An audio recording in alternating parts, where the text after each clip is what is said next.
Hi everybody, and welcome back to another edition of What's in Your Bush from Cloud City Supply. I'm Amy Taylor, co-owner of Cloud City Supply, and I'm back again today with Dr. Dale Levandowski, and today we want to talk about sleep. Sleep, very important. My experience with sleep has a lot to do with my experience while being on active duty as a psychiatrist. Having gone through several deployments, often what would happen is soldiers on active duty that were either in continuous combat operations or had unfortunately suffered some traumatic events found that sleep was really difficult to come by. And what a lot of soldiers found is when they didn't sleep, they just didn't function well. Yeah. The consequences that maybe we can both elaborate in a second is that people will feel fatigued, more irritable, more anxious, poor concentration. Sometimes judgment just isn't what it normally is when you don't sleep. Yeah, no, for sure. I mean, we have had discussions in the past about sleep and how did I get into, a CBD business, and, it was through some of my own troubles, right, with sleep and different prescription medications, and then even taking a look at, THC and CBD and CBN, because I was having a lot of trouble sleeping, and I was, feeling some of the same things that you're talking about, right? Just not functioning right. I'm just not able to concentrate well. Definitely being somewhat irritable. So just all of those things, I just knew that, just something was I wasn't operating right because I wasn't getting either good quality sleep or enough of sleep. Well, that kind of speaks to the whole equation of quality of life, right? Which I think we talked about. We did, right, in our last conversation about PMDD. And the equation kind of goes, the less of sleep, the decrease in quality of life, and the better the sleep, the better the quality of life.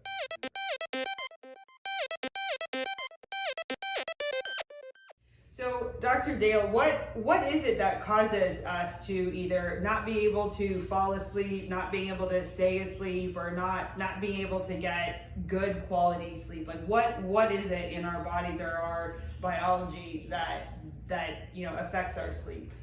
Well, there could be a huge number of things, but generally they kind of crystallize down into a couple standard ones.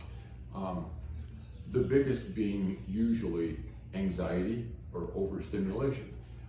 Anxiety along the lines of worrying too much about what's going to happen the next day, and people will often say they're thinking, and it's hard to hit the off button and go to sleep. Right. But then you also get, that can also lead to anxiousness about like falling asleep or not falling asleep, and you just end up in this vicious cycle, right? Yeah. Other issues, like I mentioned, overstimulation. Sometimes people drink a little bit too much caffeine late in the day, or even cola drinks, tea, coffee. Tea, exactly. Changes in work cycle. Some people work, they'll be working for a while days, and then they go, evenings or mids or evenings. Night shift. And that can be really tough to kind of get used to that, because our body has kind of a rhythm that we get used to, and when you break that cycle and that rhythm, it's hard. Pain sometimes is something that disrupts people's sleep. Right. Be it, joint, internal organ, but headaches, pain can anything, be, sore muscles from working out. It just makes it hard to fall and or stay asleep because you move a certain way, it wakes you up. Right. And then there are other medical conditions that sometimes can be disruptive, like a hyperactive thyroid, those kind of things. Right.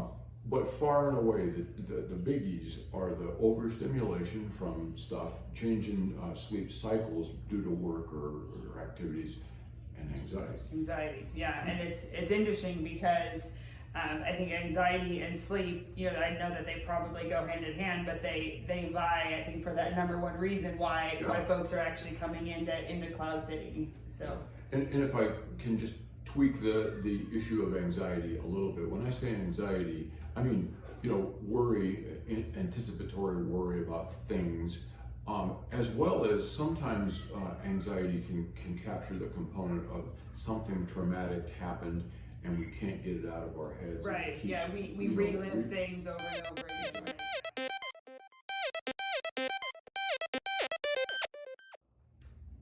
Okay, so we've talked a bit about how I have had trouble falling asleep, right, staying asleep, right, like waking up at 2 or 3 o'clock in the morning for several days. What has been your experience with folks who've had trouble sleeping? Well, those are 2 of the 3 big problem issues that come up. Falling asleep. When people can't get to sleep in 20 minutes, it becomes a problem. Yes, it does. And if it goes on for 2 or 3 hours, it really robs the person of restful, restorative sleep. Yes, restful and restorative sleep, which again speaks to quality of life. So the first issue, and probably the biggest of the bunch, is problems falling asleep. Then yes, awakening or can't stay asleep or recurrent waking up. Right. And then the third issue that arises is sometimes people will have nightmares. Sometimes they have restlessness in their legs that disrupts their sleep. Okay. So any of those 3 things can disrupt sleep. Right, and be problematic. Right? Yeah. Okay. And so what you want to do is find ways to address what's causing those symptoms. Right. So we were just talking about, the common issues with sleep, falling asleep, staying asleep, and then major disruptions. So when you've got those types of situations going on, obviously people are going to be looking for treatment options, solutions. And we know that there's a lot of information out there, a lot of products out there. I'm sure it's confusing, right? So can we try to break down those options for folks, right? There are a lot of sleep meds out there, all the way from over-the-counter products that I'll mention in a minute to prescribed products. Right. But you're right. What you want to try to do is match what of those 3 problems, the falling, staying, or sleep disruptions, is causing the sleep problem with the intervention you choose. And then you also want to be mindful of the fact that some medicines can have issues. So the 3 big issues that are concerns are medicines not being dependence producing. Correct. Because that's a real quality of life problem, or it can develop into one.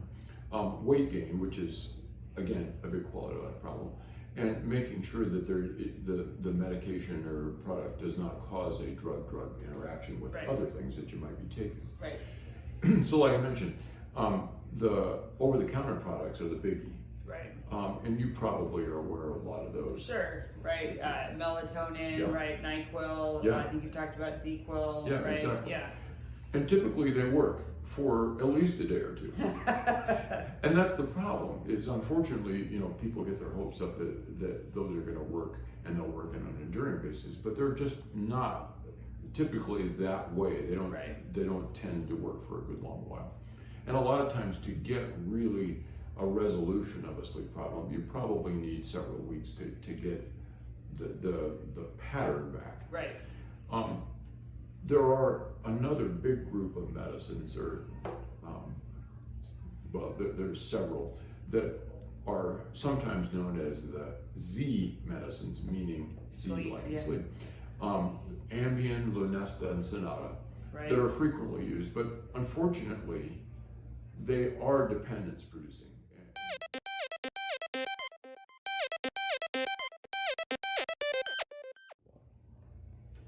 So we were just, talking about CBD, and in my experience, when I was struggling with sleep and was taking a look at the prescription medication options, and they weren't working, great.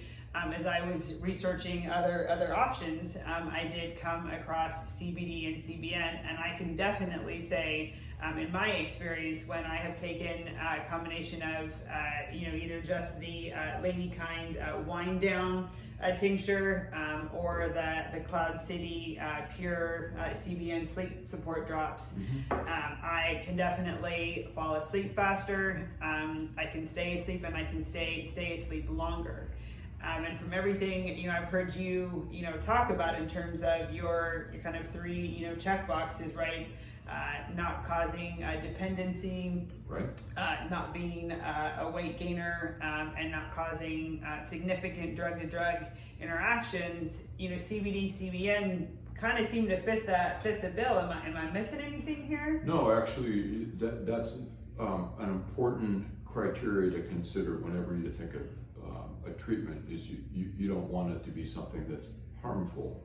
You want it to be something that's going to improve your quality of life, and you want it to be something that addresses that underlying factor, like we talked about in some of the causes. And people have historically said that CBD does in fact help lower anxiety. Yeah, right. And that's, I think, I was definitely a little bit in that anxiety cycle where I couldn't shut the brain off, and then I couldn't sleep, and then I was getting anxious about not being able to sleep. So definitely in that cycle. So again, right, for me with, my experience, combination of CBD, CBN has been, absolutely great.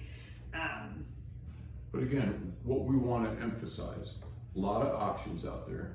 All the way from over-the-counter to CBD with prescription meds in the middle. But just remember, we want to match whatever the underlying cause was that got you to that point, right, with an intervention, a medicine, treatment that helps address that cause, and be mindful of it not being problematic along the lines of weight gain, dependence, or drug-drug interactions. Yeah. And our big underlying issue is always just quality of life, right? And getting that good quality sleep. I don't know about those of you out there, but I can tell on those nights, right, when I get really good sleep, how great I feel that next day. I have tons of energy, right? Everything just seems to work the way it should with my body when I get really good sleep. So I really just wanted to, thank you again for your time to talk about sleep, something again I know so many people care about. Again, we're just looking to help educate folks and help them with that quality of life. So Dr. Dale, thank you again for your time. And stay tuned for our next episode coming soon of What's in Your Bush.